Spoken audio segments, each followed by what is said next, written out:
when I think about the term protection, I think about the traditional man versus the modern woman, right?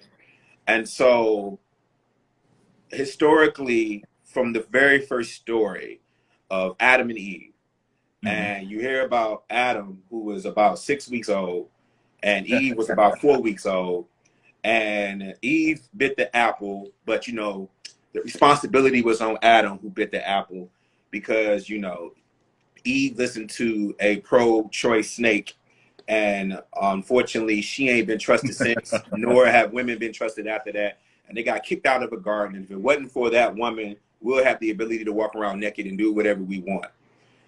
That's the earliest, I would say, traditional influence from that story being told to me and seeing it upon that. What would you say was kind of one of the earliest influence in culture or in your upbringing that you saw of the traditional man when it came to protection?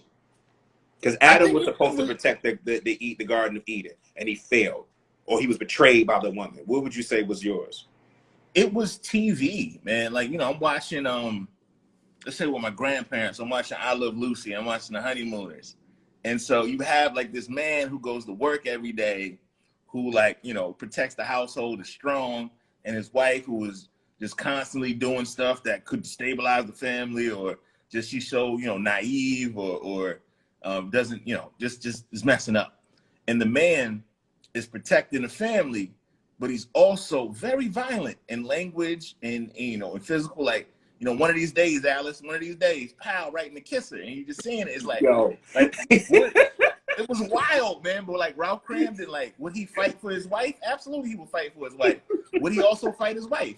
Absolutely. So yes, he was protecting, his wife, but he was also down to, smack her, and all the old black and white movies, like you could just hit a woman and like, I'm just a man. That's what I do. I hit a woman because, she's out of pocket. And so with this protection came with this price, and that's the paternalistic protect the woman, is that I will protect you so long as you're doing X, Y, and Z. And once you step out of these boundaries, I may inflict punishment, or I accept the fact that you will be punished. Whether, the universe or other men will punish you, and I'll let it happen. I'm like, that's your fault, because my protection is a limit. And I was thinking before I got here, I started realizing that protecting women, protecting black women, manifests as a protection racket more than actually protecting. This is extortion. You need to behave in such a way. You need to look a certain way. I need to feel for you a certain way for you to get this protection. And if you don't, I can't protect you, or I will harm you, actually. So it's a racket. Protection is a racket.